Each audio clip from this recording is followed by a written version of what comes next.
Alhamdulillahi haqqa hamdi. Alhamdulillahi hamdan katsiran tayyiban mubarakan fi.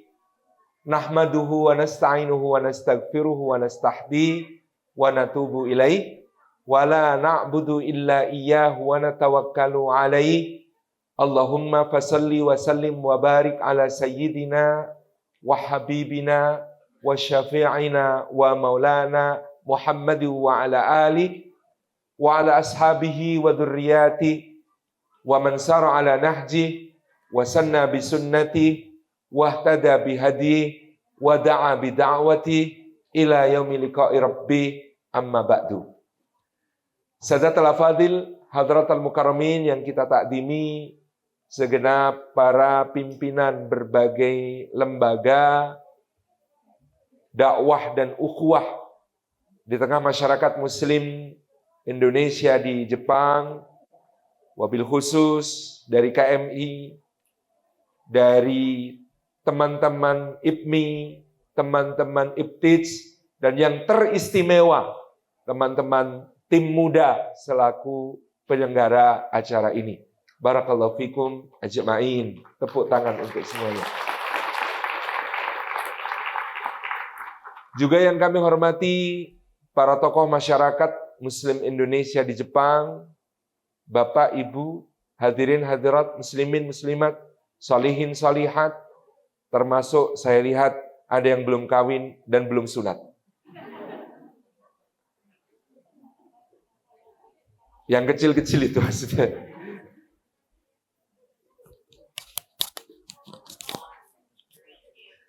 Puji syukur kehadirat Allah atas limpahan karunia-Nya pada kesempatan hari ini. Kita dihimpun oleh Allah di dalam majelis ilmu. Maka mudah-mudahan setiap langkah yang kita tempuh ke tempat ini menjadi pemudah jalan kita semua menuju surga. Dan duduk kita semua termasuk taman di antara taman-taman surga, tempat Allah mencurah-curahkan rahmat-Nya, menaungkan sayap-sayap malaikatnya, menurunkan sakinah ke dalam hati kita, dan menyebut-nyebut nama kita semua dengan bangga pada makhluk-makhluk mulia yang ada di sisinya. Amin. Allahumma amin. Teman-teman yang disayang oleh Allah Subhanahu wa Ta'ala, kalau memperhatikan media sosial di waktu belakangan ini, akhir-akhir ini, salah satu berita yang sering mencuat, muncul, dan kemudian bikin overthinking, kemudian bikin ragu-ragu melangkah, kemudian bikin trust issue kepada seseorang di sana. Berita apakah itu? Berita begitu mudahnya ada perselingkuhan. Begitu mudahnya ada perceraian. Begitu mudahnya ada kondisi-kondisi yang pahit. Misalnya punya suami sudah dipesan baik-baik, "Mas, jangan main perempuan ya." Iya, kata suaminya. Dan ternyata suaminya memang tidak main perempuan, tapi main laki-laki.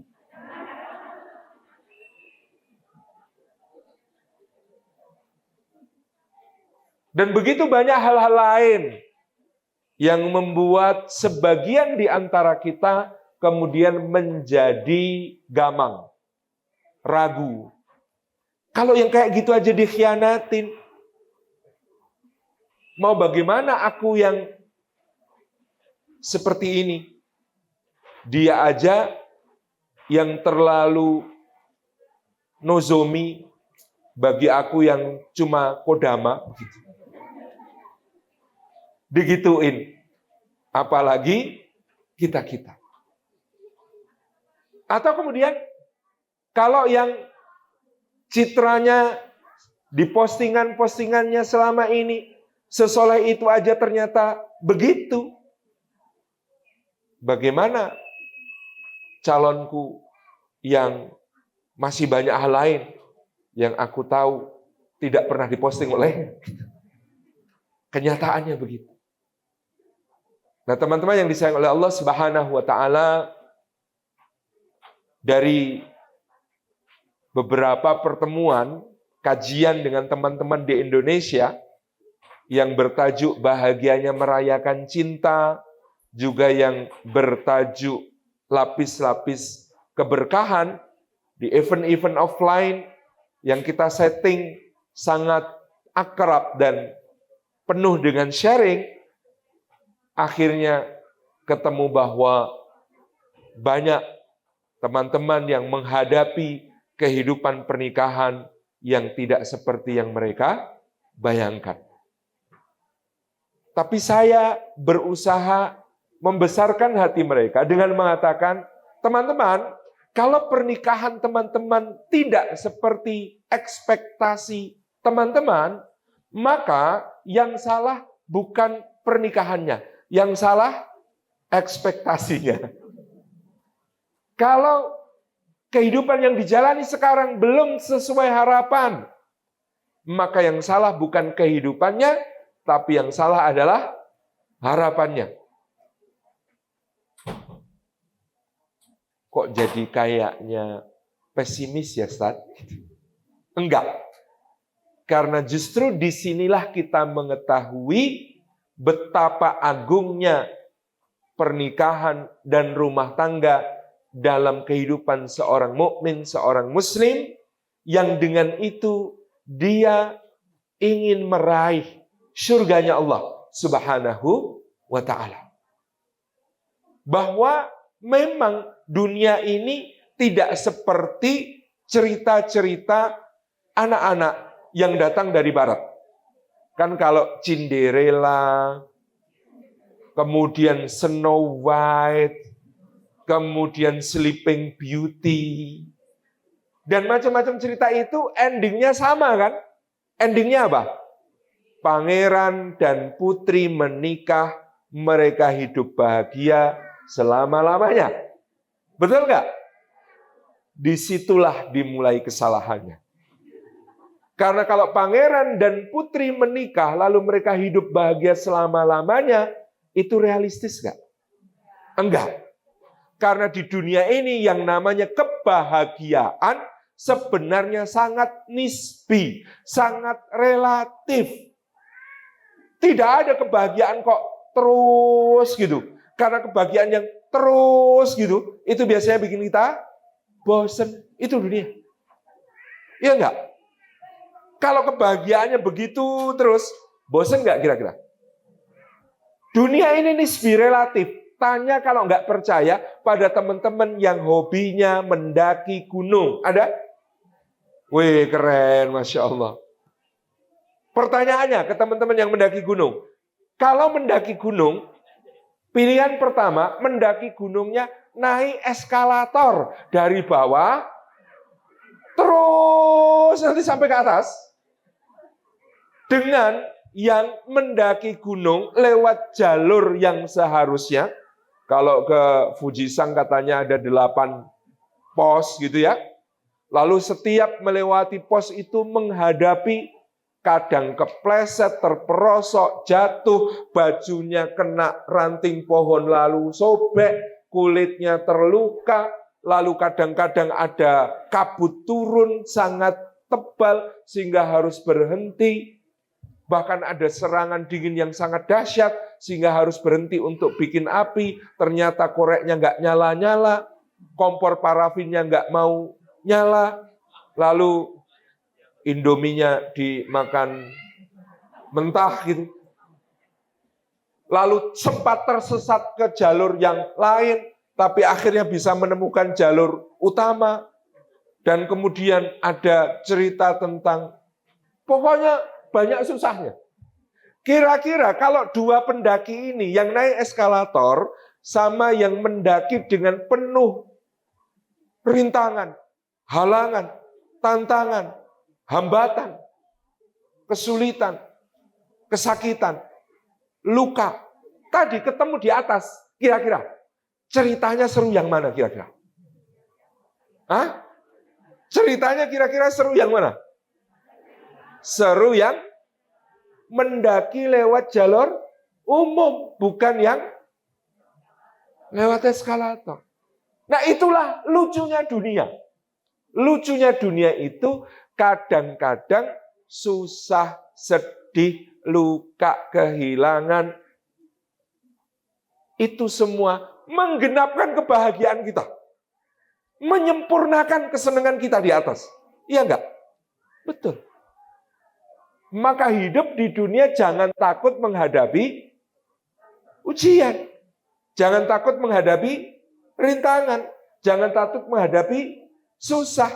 Kayak menikah itu. Kalau saya dulu, karena nikahnya itu agak terlambat. Saya nikah umur 20 tahun. Lah, baliknya sejak umur 13 kok. Kan ya sudah agak lama nunggunya gitu. Ya, agak terlambat gitu. Itu kayak roller coaster. Wow. Nah, kalau naik roller coaster pada saat yang paling mengerikan, pada saat yang paling menakutkan, apa yang harus Anda lakukan? Loncat. Keluar dari keretanya? Enggak kan?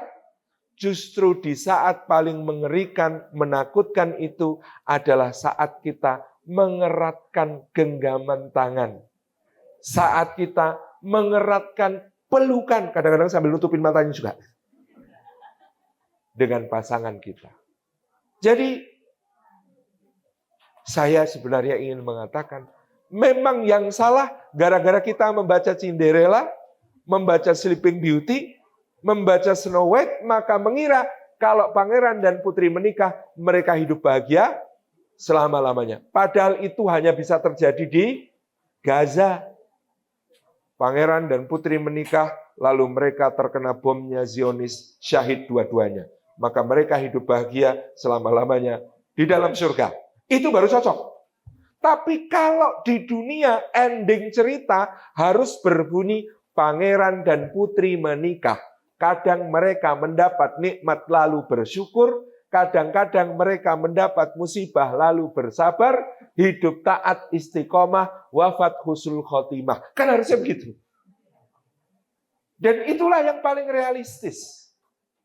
Sehingga tadi kita katakan, ini adalah langkah dalam hidup kita yang kita ambil dan kita tahu tidak ada keputusan yang tanpa resiko. Dan nantinya pun menjalani hidup, menjalani keluarga, menjalani rumah tangga, menjalani pernikahan, semuanya juga akan tunduk pada hukum dunia yang oleh orang Jawa disebut urip iku wang sinawang. Wang sinawang. Bukan bahasa Tionghoa. Wang sinawang itu artinya hidup itu hanya saling memandang. Kita ngelihat orang kayaknya enak, ya enggak? Kita ngelihat orang lain kayaknya hidupnya lebih mudah dari kita, lebih nyaman dari kita, lebih asyik dari kita. Padahal kalau menjalani sendiri apa yang dijalaninya, kira-kira mungkin juga kita akan ngeluh sebagaimana dia ngeluh.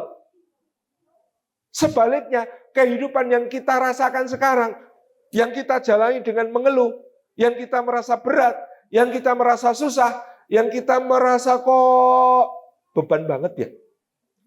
Jangan-jangan itu adalah kehidupan yang juga sangat banyak diinginkan oleh orang lain. Coba tanya tetangga kalau nggak percaya nanti di rumah, di kampung. Wah Mbak seneng ya kerja di Jepang. Gitu. Kan tetangga bilang gitu. Jenengan mungkin bilang, nggak ngerasain. Jam kerjanya berat, mau sholat aja susah. Walah, gitu. Tapi kan itulah yang disebut sebagai wang sinawang. Orang itu hanya saling memandang. Mungkin jenengan melihat saya, enak ya jadi Ustadz Salim, begini-begini, gitu. Itu kan perasaan Anda. Memangnya saya tidak punya masalah? Banyak, cuma nggak cerita-cerita aja. Gitu. Kata istri saya, iya ya Bah, ada banyak akhwat itu, kalau komentar itu, enak ya jadi istrinya Ustadz Salim, nggak ngerasain, ditinggal 10 hari, ditinggali anak kecil-kecil. Hidup itu wang sinawang. Saling melihat. Kita semua diuji sesuai proporsi kita masing-masing. Sehingga tadi kita hidup menghadapi semuanya, tetapi yakinlah selama kita mengandalkan Allah, maka semuanya doable, semuanya bisa kita hadapi. Karena tugas kita menghadapi. Yang mengatasi siapa? Allah. Tugas kita menghadapi. Yang mengatasi adalah Allah. Itulah kenapa saya di awal ini ingin menegaskan. Sebelum kita bicara tentang kenapa, aku bukan tak sabar, hanya tak ingin menanti. Karena adalah satu hal yang ingin saya sampaikan kepada teman-teman saat ini. Di akhir zaman ini termasuk ibadah yang paling utama dan agung adalah menjaga pernikahan kita. Menjaga rumah tangga kita. Menjaga keluarga kita. Menjaga anak-anak kita. Dari mana saya berkesimpulan begitu? Dari sebuah hadis yang sangat menarik. Rasulullah Shallallahu Alaihi Wasallam bersabda, sesungguhnya iblis, pemimpin para setan, membangun singgasananya di atas lautan. Lalu berkumpullah para setan dari berbagai penjuru bumi menghadap kepadanya untuk melaporkan tugas-tugasnya. Setan pertama mengatakan, lapor bos, saya berhasil menjerumuskan si fulan. Selama 3 bulan ini saya goda, saya ajak dia supaya sama saconya diajak pergi ke klub sake. Awal-awal jijik. Lama-lama lihat semakin terbiasa. 3 bulan loh bos saya berjuang supaya akhirnya dia mau minum sama bosnya. Mau minum sama saconya. Karena saconya juga terus maksa-maksa, ngajak terus. Akhirnya dalam 3 bulan ini bos, berhasil bos. Mabuk dia bos. Greg. Kata iblis, bosnya para setan, gitu aja kok dibanggakan. Ternyata bagi bosnya para setan, itu bukan prestasi. Yang satu lapor. Bos lapor. Ini loh, sama saconya dari 2 bulan yang lalu diajak terus ke klub untuk pijet. Gak pernah mau. Akhirnya tadi malam menyerah. Mau juga dia. Meskipun kegelian. Terus nyerah. Tapi lumayan, bentar lagi saya pasti berhasil menjerumuskan dia bos. Kata bos setan, gitu aja kok dibanggakan. Lalu yang satu, melaporkan dosa ini, dosa itu, dosa ini, dosa itu. Semua setan sudah lapor dan bos para setan ini semuanya dikomentari, gitu aja kok bangga. Kalau ditambah agak nyinyir, gitu kok tinggi. Kata bosnya para setan. Lalu datanglah setan yang berikutnya lapor. Apa yang dilaporkan oleh setan berikutnya? Kata setan ini, bos, lapor. Saya berhasil memisahkan si fulan dari istrinya. Cerai bos, mereka bos. Kata bosnya para setan, ini baru prestasi. 4 jempol. Gitu. Ini baru prestasi. Saya dulu bingung dengan hadis ini. Kenapa menjerumuskan ke dalam dosa-dosa yang lain tadi, oleh bosnya para setan dianggap, gitu aja kok bangga. Itu bukan prestasi. Itu bukan yang perlu dibanggakan. Tapi memisahkan seorang suami dari istrinya, itu ternyata dianggap prestasi hebat oleh pemimpin para setan. Kenapa teman-teman? Karena dosa-dosa yang lain tadi, kalau besoknya kemudian nyesel, bertobat, nangis, pergi ke Masjid Indonesia Tokyo, malam-malam tahajud, mengalir air mata, ya Allah kemarin khilaf, minum sakit ternyata nggak enak. Misalnya begitu. Dia nangis, bertaubat, istighfar, maka apa yang terjadi pada dia? Diampuni nggak sama? Diampuni. Dosanya dihapus nggak sama? Dihapus. Dibersihkan. Bahkan orang yang bertobat itu lebih disayang Allah daripada orang yang nggak pernah berdosa. Kan dulu ada cerita, ada seorang nabi Bani Israel lagi perjalanan di tengah padang pasir bersama seseorang yang kemudian agak kikuk, malu, salting begitu. Aduh, jangan Nabi, saya orang hina, saya banyak dosa, saya ngikut Nabi aja. Tapi sepanjang jalan orang ini istighfar, mohon ampun. Apa yang terjadi? Ya jadi mereka perjalanannya itu dinaungi awan. Jadi nggak panas. Di tengah padang pasir itu dinaungi awan terus. Sampailah di pertigaan. Sampai di pertigaan itu, kan nabinya belok kanan, si orang pendosa ini belok kiri. Pikir nabinya, wah ini kita dipayungi karena saya ini. Oh, saya ini nabi sih. Kesayangannya Allah ya. Akhirnya kemudian ketika mereka berpisah, nabinya kok panas, kok panas. Ternyata awan yang memayungi tadi mengikuti si pendosa. Kaget nabinya. Balik dikejar, bro, kamu itu kok disayang Allah sampai dinaungi begini oleh awan sepanjang perjalanan. Ternyata aku tadi yang nebeng. Tiwas aku pede, kamu nebeng aku, ternyata aku yang nebeng kamu. Itu kok bisa tuh kenapa? Gak tahu. Saya cuma banyak dosa, terus ini istighfar, terus ya Nabi. Mudah-mudahan saya diampuni, doakan saya ya Nabi. Ternyata orang yang bertobat itu lebih disayang Allah daripada orang yang gak pernah berdosa. Loh, Nabi gak pernah berdosa, maksum kok. Gitu ya. Ternyata itu lebih disayang Allah. Jadi, diampuni. Jadi Anda yang pandai beristighfar, pandai bertobat, banyak mohon ampun, adalah orang-orang yang suka ngerjain setan. Udah susah-susah godanya 3 bulan, berhasil dilaporkan seneng banget, ternyata malamnya diistighfari, ditaubati, semua dosa itu terhapus. Maka semua upaya setan itu sia-sia. Jadi kalau pengen ngerjain setan, perbanyak apa? Berdosa, bukan. Perbanyak bertaubat. Perbanyak beristighfar, itu ngerjain setan. Meskipun saya dulu waktu di pondok nakal, itu juga ngerjain setan dalam bentuk yang lain. Pernah baca hadis, bacalah basmalah ketika kamu makan, karena kalau makanan yang tidak dibacakan basmalah padanya, maka setan akan ikut makan.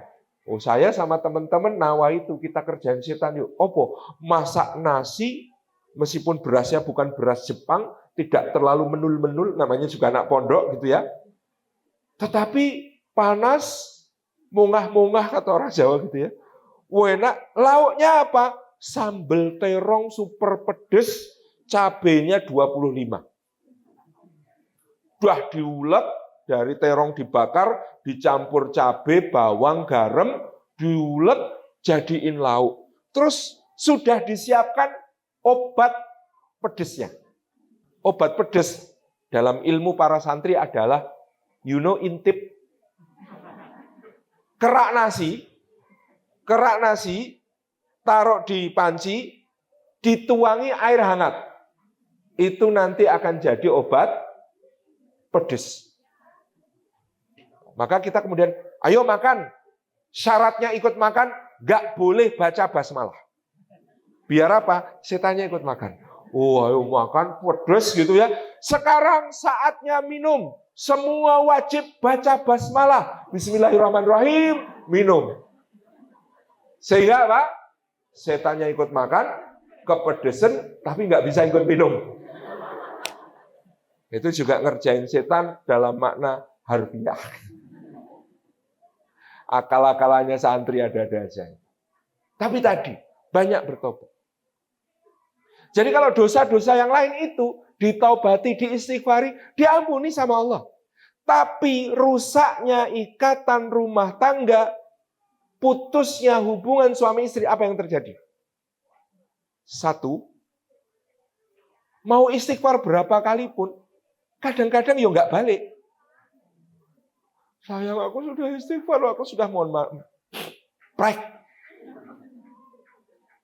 Sayang, aku minta maaf, aku khilaf, aku nyesel. Bel. Tidak semudah itu untuk kemudian mengutuhkan kembali ikatan yang rusak. Karena konon, trust, rasa saling percaya suami istri, itu kayak botol kaca. Kayak gelas kaca. Sekali pecah, berantakan, mau dibetulin kayak apa, retak-retaknya kelihatan. Meskipun kalau di Jepang ada seni untuk nyambung-nyambung yang retak, itu namanya apa? Hah? Nggak tahu. Saya aja cuma nonton di TV, jadi lupa istilahnya gitu. Ya, itu ada. Tapi tetap kelihatan retak-retak, ya. Kelihatan sambungan tidak utuh lagi. Maka dari itu, menjaga ini jauh lebih berharga. Yang kedua, yang namanya rusaknya hubungan suami istri, apa yang terjadi? Membuka pintu-pintu dosa yang banyak. Bagi dudanya, bagi jandanya, bagi anak-anaknya, bagi orang lain yang terlibat. Saya pernah mengisi sebuah tabligh akbar bersama Kapolresta Surabaya dan beliau menyajikan data 90% anak-anak yang bermasalah, remaja-remaja bermasalah, ya ikut geng motor, ya ikut narkoba, mabuk-mabukan, seks bebas, kata beliau, yang ditangani oleh polisi 90% adalah anak-anak dari keluarga bermasalah. Ada yang broken home, orang tuanya pisah, ada yang kemudian karena tidak tinggal bersama orang tua, tinggalnya bersama kakek nenek yang sudah tua, yang sudah tidak bisa memberi perhatian yang cukup, dan seterusnya.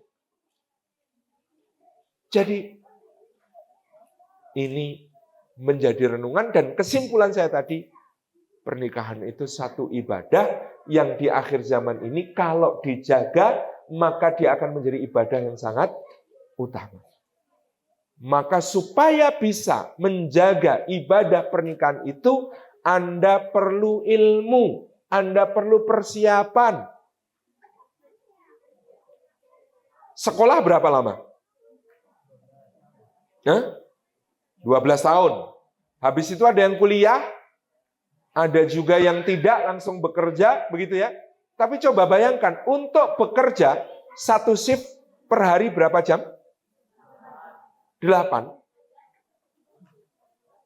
Untuk bekerja yang satu shift sehari 8 jam, itu Anda sekolah 12 tahun. Sementara menikah, berumah tangga, berkeluarga, itu kan berarti seluruh hidup kita dan seumur hidup kita. Berapa lama Anda sekolah pernikahan? Gak ada sekolahnya, Tat. Paling ada kursus, kalau di Indonesia diselenggarakan oleh KUA, 3 pertemuan A2 jam. Iya kan? Padahal di dunia ini begitu banyak pernikahan bermasalah, itu bukan kurangnya cinta, tapi kurangnya ilmu di dalam mencintai. Ada suami yang sangat mencintai istrinya, tapi istrinya merasa saya selalu diabaikan, dianggap tidak ada. Ada seorang istri yang merasa sangat mencintai suaminya. Suaminya ngadu, gimana saya mau mempertahankan rumah tangga, Pak Ustaz? Saya selalu ditindas. Karena apa? Karena suami mencintai istrinya dengan cara mencintai laki-laki, dan istri mencintai suaminya dengan cara mencintai perempuan. Kan selama ini kita didoktrin, cintailah orang lain seperti kamu ingin dicintai, iya enggak? Padahal laki-laki dan perempuan berbeda, Maka seharusnya cara mencintai laki-laki dan cara mencintai perempuan juga berbeda. Mbak-mbak ingat dulu nggak zaman sekolah? Mas-mas ingat nggak zaman misalnya kuliah? Di tangga kampus, di tangga sekolah, lihat dua siswi, lihat dua mahasiswi, saling menggenggam tangan, duduk jejer, yang satu menyandarkan kepala kepada yang lain, nangis bareng. Pernah nggak lihat fenomena seperti itu? Iya. Mbak-mbak kalau saling menguatkan kan saling curhat, berbagi, cerita, nangis bareng biar plong, gitu kan? Coba bayangkan kalau itu dua mas-mas. Kan serem. Karena beda. Di dunia laki-laki cara mensupport. Kalau ada masalah, nggak kayak gitu. Saya tahu teman saya lagi ada masalah gitu kan. Maka saya paling banter, paling jauh. Itu nepuk pundaknya, kemudian mengatakan, bro, aku tahu kamu bisa atasi. Semangat ya bro. Gitu. Kadang-kadang malah dengan ditarik, orangnya, wah ini itu, bisa ngerampungi orang. Kamu tuh bisa nggak nyelesain gitu. Itu support di kalangan laki-laki. Beda dengan perempuan. Maka ketika masuk ke kehidupan pernikahan, istri-istri mengira suami itu ya kayak temennya yang perempuan. Suaminya pulang dari kerja. Tasnya dilempar, tubuhnya dihempaskan ke sofa. Ngelepas sepatu bukan dengan tangan tapi langsung kaki. Terus kepalanya dipegangin. Kan semua istri bisa membaca bahwa suamiku sedang ada masalah, ya kan? Di dunia wanita kalau ada masalah, sharing is caring. Sharing itu tanda kita punya perhatian. Curhat bareng, ngobrol bareng, nangis bareng. Akhirnya istrinya mendekati suaminya. Mas, ada masalah apa? Dan jawaban semua suami di dunia yang ditanya, Mas ada masalah apa? Itu sama. Yaitu, enggak kok dek, enggak ada apa-apa. Anda tahu kenapa? Di dunia laki-laki, cerita kalau ada masalah, itu sama baginya. Dia merasakan sebagai mengekspos kelemahan. Kayak gitu kok cerita. Lemah sekali aku ini. Di dunia laki-laki. Dan yang namanya, aku tuh harus bertanggung jawab. Kowame, pemimpin nih. Di dunia laki-laki, masalah itu kalau datang, maka yang harus dilakukan adalah menyendiri, berkontemplasi, merumuskan solusi. Maka setiap ada masalah yang dipikirkan laki-laki solusi. Cerita ke orang lain, itu berarti minta bantuan dicarikan solusi. Dan itu enggak banget, kan? Tapi istrinya kan pahamnya begitu, sharing is caring. Maka dia ngejar, Mas, aku kan kalau ada masalah juga cerita sama Mas. Masa Mas nggak mau cerita sama aku? Iya kan? Di dunia wanita kita harus berbagi, suka duka. Aku istrimu, aku dan kamu sudah menjadi kita. Masalahmu adalah masalah aku. Dunia istri. Dunia bapak-bapak, mikir, istrinya ini sudah sibuk ngurus TPA, ngurus tim muda, ngurus ini itu, arisan, sosialita, macam-macam. Jadi pikir suaminya, Dek, ini masalah di kantor aja kok. Biar aku aja yang pusing mikirin. Kamu nggak usah pusing mikirin juga. Nggak usah ikut. Di dunia laki-laki, nggak cerita berarti nggak ingin nambahi beban. Di dunia lelaki, nggak cerita sama Anda itu karena dia tidak ingin nambahi beban. Di dunia wanita, nggak mau cerita berarti, oh jadi Mas nggak percaya sama aku? Nggak cerita berarti nggak percaya. Jadi apa artinya kehadiranku selama ini? Kalau kamu ada masalah aja nggak mau cerita sama aku? Jadi siapa temenmu cerita-cerita itu siapa? Temen kantormu itu? Akan semakin tinggi. Suaminya beri, bisa diam nggak? Akhirnya bertengkar. Karena apa sebenarnya? Suaminya juga sayang, istrinya juga sayang, tapi nggak tahu ilmunya. Relate nggak? Karena memang cara berpikirnya laki-laki berbeda, cara menghadapi masalah juga berbeda. Ingat gak waktu Nabi Muhammad SAW dapat wahyu pertama? Ingat gak? Turun dari Gua Hira, tersaruk-saruk, berulang kali jatuh, bangun, gemeteran menggigil pucat pasi. Kenapa? Masalah ini. Coba bayangkan, Rasulullah itu lagi mikirin nasib umat yang kacau, balau, gak karu-karuan. Tiba-tiba malaikat Jibril datang, menyampaikan wahyu pertama yang seakan mengatakan, wahai Muhammad, umat manusia sedang kacau. Kami serahkan tugas untuk mengubahnya menjadi keren kepadamu. Kan pusing itu. Kayak tukang kebun tiba-tiba diangkat jadi direktur utama terus dibisiki utang perusahaan ini 800% dibanding nilai aset. Gimana nggak shock? Maka di depan rumah menggigil pucat pasi gemeteran mengatakan Zamiluni ya Khadijah, Zamiluni. Ibunda kita Khadijah keluar melihat suaminya pucat pasi gemeteran ketakutan seperti itu. Mungkin cerita sirah nabawiyah akan lain kalau ibunda kita Khadijah adalah istri-istri kayak kita. Ya Allah suamiku, ada apa ini? Kenapa sampai begini? Sini cerita, duduk dulu. Tapi ibunda kita Khadijah gitu enggak? Enggak. Nabi Muhammad SAW diajak masuk, dimasukkan ke kamar, dibaringkan, diselimuti, ditinggal, ditutup pintunya. Kenapa? Karena Khadijah tahu nanti dia akan cerita. Tapi tipe ceritanya laki-laki enggak kayak perempuan. Tipe ceritanya laki-laki itu begini. Kemarin ada masalah loh dek di kantor. Ya Allah mas, terus gimana mas? Tenang dek, sudah mas atasi. Laki-laki kalau cerita itu kalau masalahnya sudah selesai. Kalau sudah dia atasi, dia akan cerita. Rasulullah juga gitu. Setelah tenang, setelah bisa berpikir jernih, setelah menyendiri berkontemplasi tadi, dia akan cerita. Maka ibu-ibu itu kepada suami, tugasnya simpel, sabar sebentar. Nantilah ayo cerita.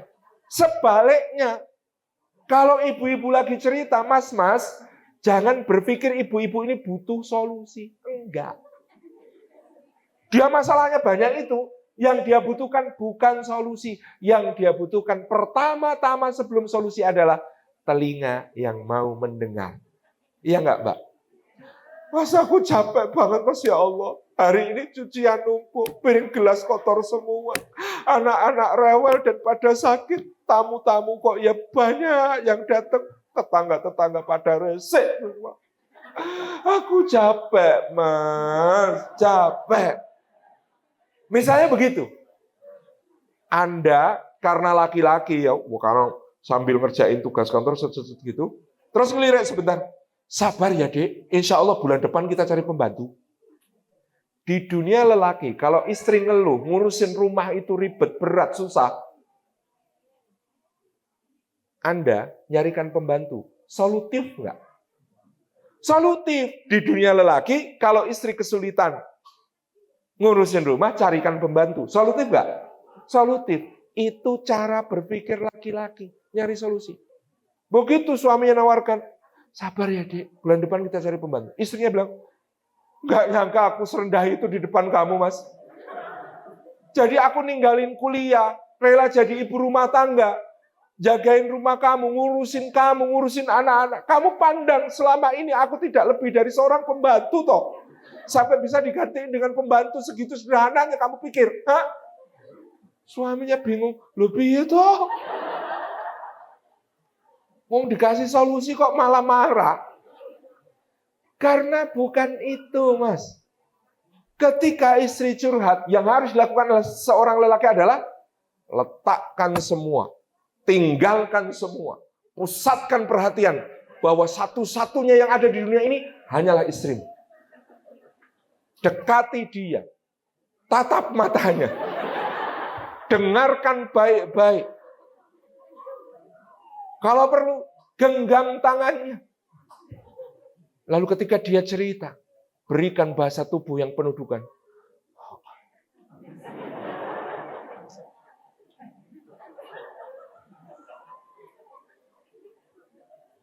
Biarkan dia cerita. Bahkan kalau perlu nangis.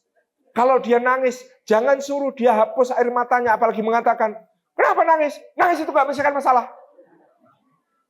Memang dia bukan cari penyelesaian. Dia lagi pengen nangis. Dan Anda tahu kunci lelaki-lelaki penakluk wanita sepanjang zaman? Laki-laki macam itu tidak menghapus air mata, tidak menyuruh wanitanya nangis, tetapi memberi tempat nangis yang paling nyaman sampai tuntas. Dipelukannya, sambil dielus rambutnya. Makanya dulu ada teman saya itu, saya pengen istri yang rambutnya panjang Pak Ustadz. Kenapa? Karena kalau ngelus itu masuk, sayang. Kalau rambutnya pendek, sayang.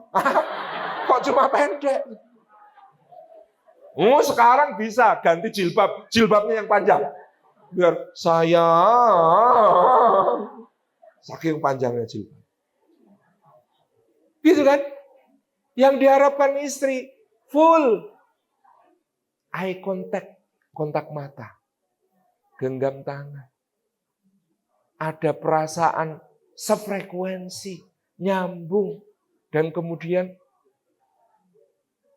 wong istrinya lagi curhat kok dibantah. Itu siapa yang bilang? Tambah masalah. Dan itu memang luar biasanya. Cara berpikir juga berbeda. Mas sadar nggak kalau lagi rapat bareng-bareng? Kalau lagi berapat bareng-bareng, laki-laki ngomong apa? Tolong ya, kita fokus dulu pada masalah yang ini. Jangan lebar kemana-mana. Fokus dulu, sederhanakan masalahnya. Supaya kita bisa segera rumuskan solusi. Biar nggak kelamaan ini. Bapak-bapak gitu kan kalau rapat. Ibu-ibu jawabnya apa? Jangan suka mensederhanakan masalah, Mas. Ini tuh semuanya penting. Dengerin dulu ceritaku. Ada hubungannya loh. Iya nggak? Karena laki-laki cara berpikirnya seperti obat nyamuk muter ke dalam. Perempuan seperti obat nyamuk muter keluar. Kan maksudnya supaya ketemu di tengah.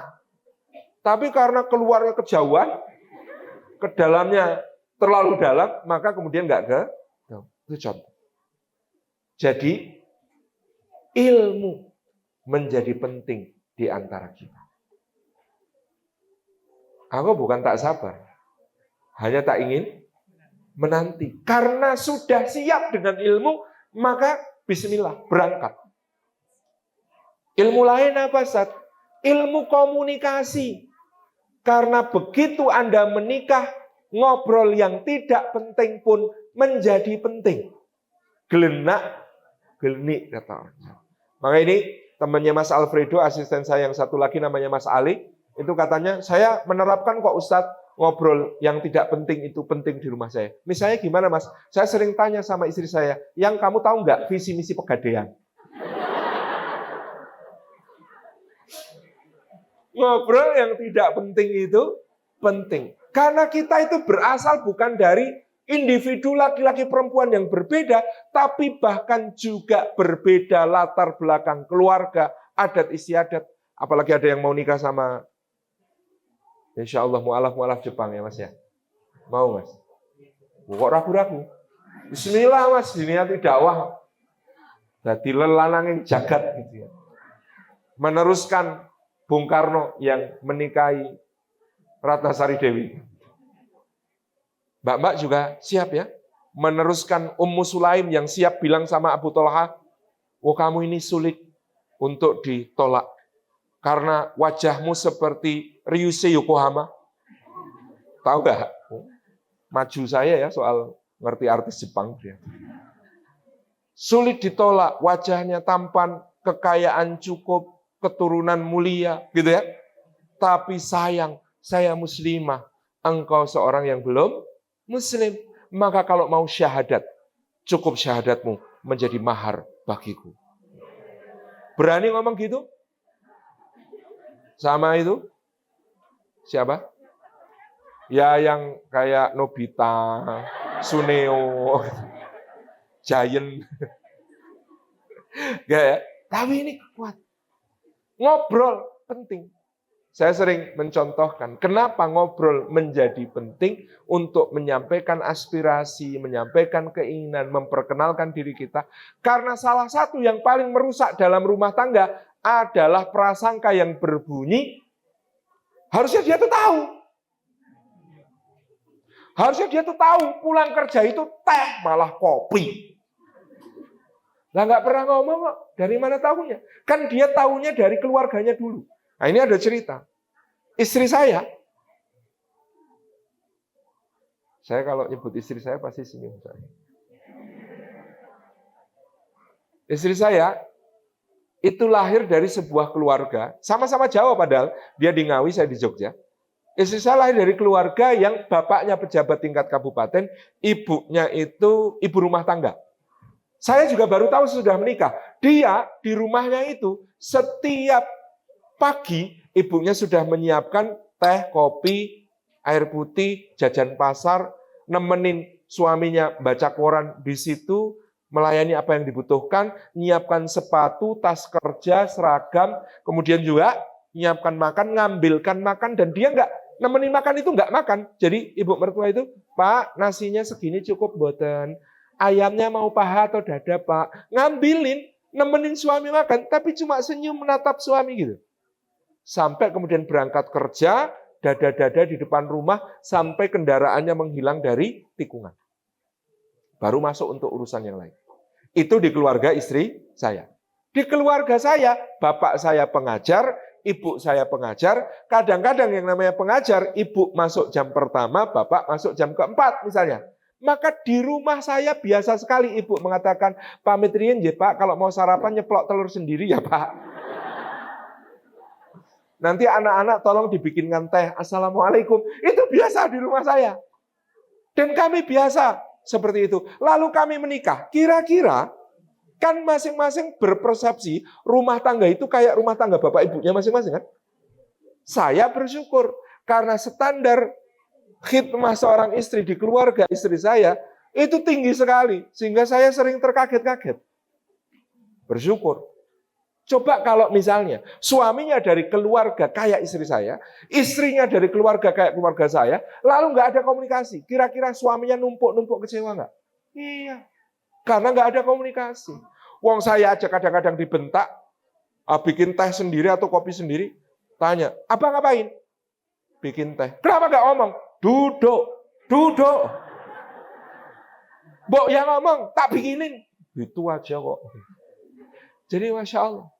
Karena kita perlu komunikasi. Nah kalau sudah begitu, mangkat mas, bismillah, lanang, lamar mas. Jadi kenapa judulnya hari ini, aku bukan tak sabar, hanya tak ingin menanti. Itu saya sebagai penutup ini dari cerita dulu waktu saya lamaran istri saya. Kami ketemu pertama di rumah seorang ustadz, Masya Allah. Saking semangatnya kalau cerita lamaran itu. Mohon maaf mas, minta tolong nanti ada lap ya. Sampai tumpah. Saya bertemu pertama kali calon istri saya ini 8 Juli 2004. Di rumah seorang ustadz. Karena kami memang diperkenalkan. Salim katanya mau nikah. Siap ustadz. Pengen istri yang kayak apa? Yang solihah dan mensolehkan. Itu abstrak. Mbok ya konkret. Ustaz, yang punya binaan pengajian paling enggak 3 kelompok. Wah, pinter kamu. Ya wis, kumpul ya. Nanti tak carikan. Ini ada calon yang memenuhi syarat kamu. Siap Ustaz. Datang ya ke rumah. Siap.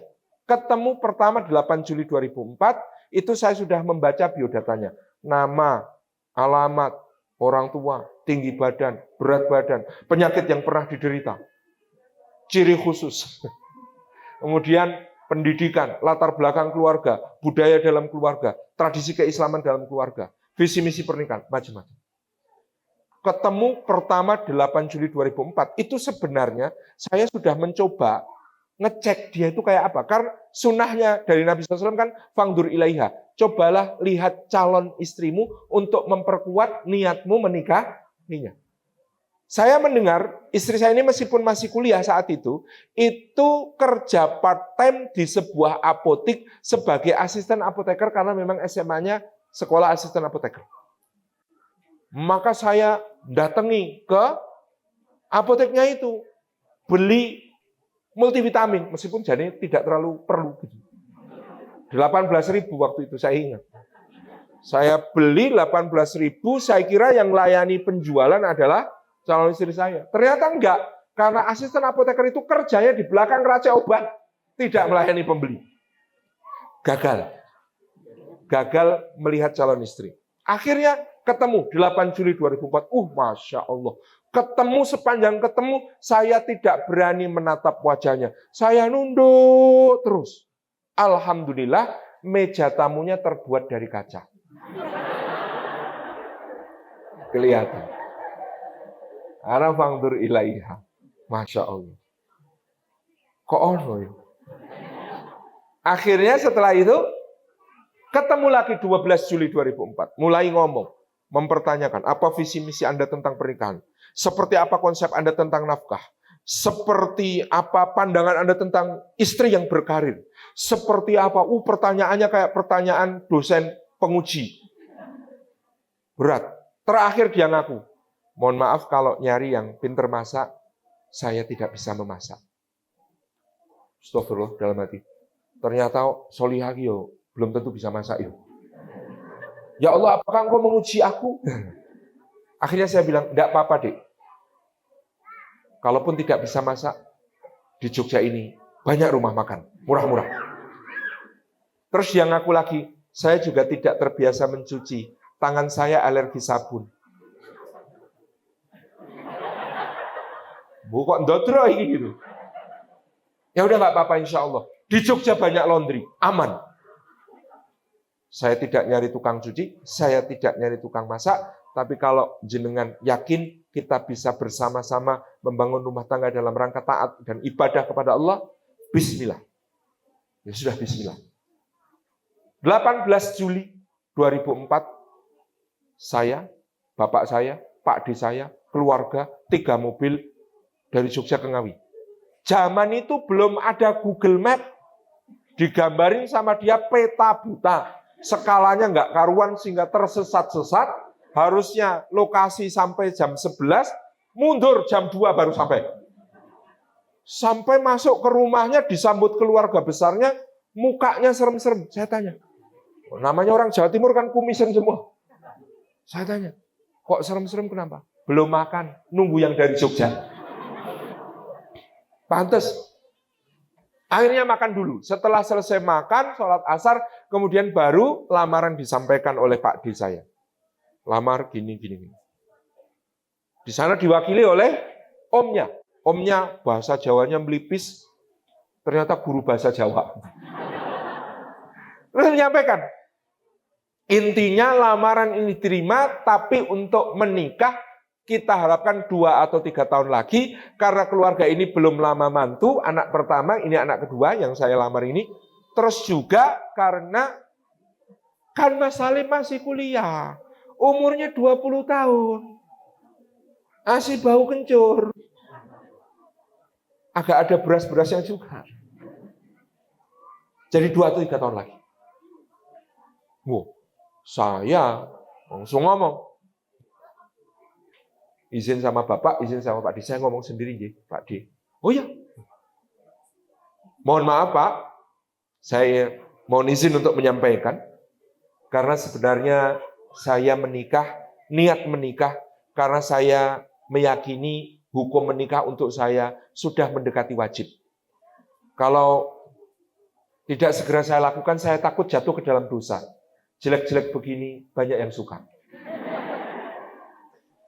Maka dari itu saya yakin kalau memang jodoh saya yang tertulis di Lauhil Mahfud di sisi Gusti Allah bukan Dwi Indah Ratnawati binti Samiti, izin ya Pak, kami segera pulang, doakan mudah-mudahan nanti di perjalanan ketemu tempat yang bisa dilamar anak gadisnya. Bapak saya melotot, ngawur. Ada yang baru minum tersedak, batuk-batuk nggak sembuh-sembuh. Ekstrim ini pengantinnya gitu. Akhirnya keluarga mertua saya panik, kemudian mengatakan, yo nggak gitu, memangnya Mas Salim maunya kapan? Pak, perjalanan dari Jogja sampai sini tersesat-sesat, saya sudah menghafalkan teks ijab qabul, bahasa Arab, bahasa Indonesia, bahasa Jawa. Jadi sekarang saya siapa? Ya enggak sekarang. Kan ya perlu persiapan. Kenapa saya mengatakan begitu? Urusan saya sekarang segera menikah. Belum soal dengan siapa. Karena saya tahu. Kalau nunggu kok 2 atau 3 tahun calonnya sudah jelas kayak begini. Wah, ini bisa terjadi hal-hal yang diinginkan. Bukan tidak diinginkan. Wong memang pengen. Waduh, bahaya. Maka sabar itu tidak ada batasnya, tapi boleh dipilih bentuknya. Nunggu 2 atau 3 tahun itu juga sabar. Tapi kok kayaknya saya nggak kuat. Maka saya memilih bentuk sabar yang lain, yaitu ya udah ini lepaskan, cari yang lain. Siapa tahu ada yang mau nikah sesegera mungkin, kan gitu. Itu pilihan sabarnya. Yang panik kan sana. Akhirnya ngomong, ya kapan? Jangan sekarang, kan perlu persiapan. Ya monggo, Bapak siapnya kapan? 1 bulan lagi. Akhirnya diputuskan pernikahannya 20 Agustus 2004. Jadi ini sukses, Mas. Mengubah 2 atau 3 tahun menjadi 1 bulan. Akhirnya 20 Agustus, habis Jumatan menjelang ijab kabul. Saya dapat SMS. Zaman itu belum ada WA, SMS. Dia menyampaikan, untuk diketahui SPP saya per semester sekian. Kok lebih mahal dari SPP saya? Kok berat? Kok susah? Ini nanti saya kuat nggak jadi suaminya? Ini belum make up-nya loh ini. Ini belum biaya. Tiba-tiba ini yang namanya ujian ya. Menjelang akad nikah, menjelang ijab kabul itu, kayak ada serangan bertubi-tubi. Kamu yakin? Emang kamu mampu? Emang kamu bisa? Overthinking, Mas. Ya Allah. Akhirnya saya mengatakan begini, berdisi, ya Allah, aku mau menikah. Engkau berjanji membantu orang yang menikah supaya terhindar dari maksiat. Engkau berjanji memberkahi pernikahan yang karena Engkau, ya Allah, bantu aku ya Allah. Tunjukkan tanda-tanda kekuasaan-Mu ya Allah. Akhirnya kemudian ijab kabul, gemeteran. Dan pada saat ijab kabul itu, saya berharap ada keajaiban. Kan dulu Nabi Ibrahim waktu disuruh menyembelih putranya, itu kan merem. Kenapa kok merem? Prasangka baik pada Allah, ingin tetap melaksanakan perintah Allah, tapi nggak mungkin tega nyembelih anaknya, ya kan? Merem. Saya juga merem. Supaya nanti kalau buka mata terjadi keajaiban. Meskipun saya tentu tidak berharap keajaibannya kayak Nabi Ibrahim. Mosok calonnya jadi domba, kan nggak lucu gitu. Berharap nanti ada keajaiban. Sampai akhirnya kemudian ketika saya buka mata, itu padahal bulan Agustus, hujan turun. Masya Allah, hujan turun.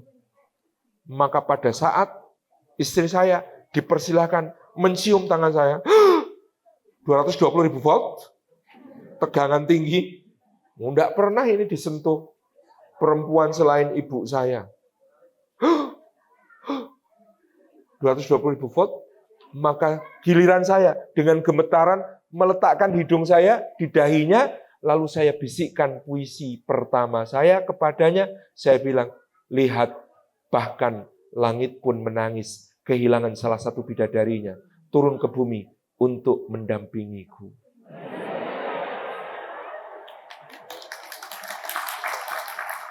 Kalau sudah mantap, pas melangkah, bismillah, meskipun tadi saat ta'aruf, dia bilang, nggak bisa masak. Ternyata, kalau kita menghargai, itu kan nikahnya 20 Agustus 2004. Setahun kemudian, 17 Agustus 2005, di hari kemerdekaan Indonesia yang ke-60, istri saya ngakunya tidak bisa masak itu, ketika masak juara lomba masak, juara 1, tingkat RT. Alhamdulillah. Artinya mau belajar bersama. Ini menjadi keyakinan? Menjadi keyakinan? Kirain mau dikasih, nggak ada. Tarik lagi. Bahwa kalau kita melangkah menuju pernikahan dengan saling menghormati, saling menghargai, prasangka baik, dan disertai belajar ilmu, insya Allah di situ kita akan menemukan. Masya Allah, ini tahun ke-20. Dan rasanya ta'arufnya nggak selesai-selesai. Karena ta'aruf itu seumur hidup. Sepanjang waktu. Karena manusia itu kan dinamis. Dia kemarin belum tentu sama dengan dia sekarang. Maka setiap kali pulang, Assalamualaikum, Waalaikumsalam, boleh ta'aruf? Buka pintu kadang-kadang, apa? Kakinya diangkat satu.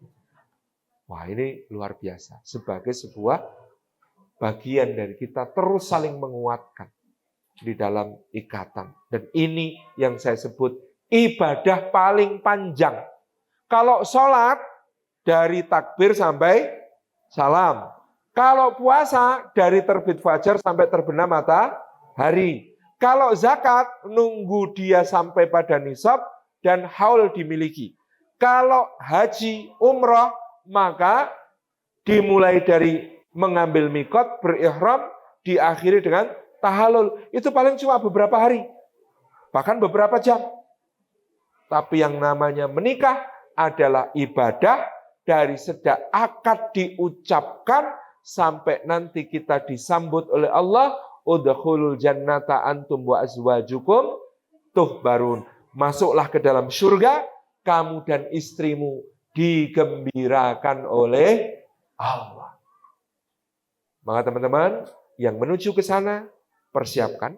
Yang sudah di dalamnya, tambah terus ilmu. Perkuat terus komunikasi. Nyambungkan diri. Yang namanya couple time, itu nggak harus mahal. Nggak harus candlelight dinner di restoran bintang sekian. Tapi kalau di Indonesia itu, naik motor nggak tentu arah, nggak ada tujuannya. Yang penting bisa ngobrol. Itu sudah couple time. Terus suaminya nyetir, istrinya di sampingnya terus ngobrol.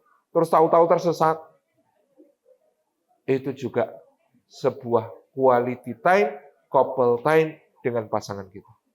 Berkah selalu teman-teman. Insya Allah ini mengawali diskusi kita. Mungkin nanti ada yang ditanyakan untuk mempertajam apa yang kira-kira dibutuhkan materinya oleh teman-teman. Intinya saya ingin menegaskan kepada teman-teman, meskipun ada berita artis A begini, artis B begitu, yang ini cerai, yang ini selingkuh, yang ini suaminya punya pria idaman lain, macam-macam itu, jangan overthinking terlalu berlebihan, jangan trust isu tentang pernikahan. Ini adalah jalan kebaikan dari sisi Allah, berkah insya Allah. Mbak-mbak juga bisa menyampaikan, kalau punya mas, punya temen nggak? Punya. Tukeran temen yuk. Maksudnya gimana, Dek? Temennya mas buat aku, temennya aku buat mas. Strateginya, skenarionya kita atur bareng. Boleh juga mengingatkan ayahnya. Pak, Bu, kalau ada orang soleh diperkenalkan. Oh gimana caranya? Ya dicari. Misalnya nanti saat Jumatan di soft depan ada yang penampilannya kayak eksmut. Eksmut itu apa? Es kelapa muda. Eksekutif muda, ganteng. Ajak makan ke rumah bareng-bareng. Saya dulu pernah, Masya Allah, habis sholat Jumat, selesai, saya berkhutbah di situ, didatangi seorang bapak, penampilannya keren, parente tanya, "Nak Ustadz, mohon maaf izin bertanya, mudah-mudahan tidak tersinggung. Nak Ustadz, sudah menikah belum?" Disitulah saya sudah menduga bahwa bapak ini mencarikan jodoh untuk anaknya. Maka saya dalam dilema. Mau menjawab belum, kok bohong gitu. Mau menjawab sudah, kok kayaknya melewatkan kesempatan. Wah, ini kayaknya calon mertuanya itu berkualitas tinggi soalnya gitu kan. Alhamdulillah Pak. Alhamdulillah saya sudah dikaruniai 2 putra-putri dari pernikahan saya dengan istri saya. Oh Masya Allah, turut bahagia nak. Loh memangnya kenapa Pak? Enggak nak, saya itu punya anak perempuan. Ini tuh mau S2 ke Jerman ya nak. Saya itu was-was. Kalau di sana kenapa-napa begini. Saya pikir begini, lebih baik saya nikahkan dulu dengan orang yang soleh. Nanti enggak apa-apa suaminya biar nemenin dia ke Jerman. Jadi turis, turut istri. Dampingi ke Jerman untuk studi. Kan begitu lebih tenang nak sebagai orang tua. Oh begitu Pak, kebetulan Masya Allah saya punya teman. Di Jerman, lagi mau S3 juga. Saya sambungkan, cocok. Akhirnya menikah. Nah, bapak-bapak yang inisiatif begitu kan bagus. Lumayan. Nggak dapat salim afilah, dapat temennya. Itu. Atau punya, wah bapak saya sudah meninggal, ada kakek? Ada. Nah, kakeknya. Kek, nanti kalau sholat subuh di masjid, di shaf pertama ada yang soleh, dikirnya khusyuk, sholatnya bagus, ajak ke rumah ya kek, sarapan bareng. Ini aku masak nasi goreng. Oh iya siap cuy, insya Allah. Pulang kakeknya bawa, seumur beliau semua. Oh, kok tua-tua kek? Oh, namanya shaf terdepan kalau subuh ya begini ini. Gitu ya, jadi teman-teman akhwat itu punya senjata yaitu walinya. Jadi wali Anda, bapak Anda, kakek Anda, paman Anda, kakak atau adik laki-laki Anda, itu tugasnya bukan cuma jadi juri. Juri itu nanya terus, sudah punya calon belum? Sudah punya calon belum? Yang mana? Kayak apa? Itu namanya juri. Padahal mereka tugasnya menjadi panitia pengadaan. Suami yang soleh. Insya Allah, teman-teman. Kalau ketemu jodoh di tempat ini, lebih berkah lagi, insya Allah. Jazakumullah khairan, saya kembalikan kepada pembicara. Mudah-mudahan bermanfaat. Mohon maaf atas segala yang kurang berkenan. Assalamualaikum warahmatullahi wabarakatuh.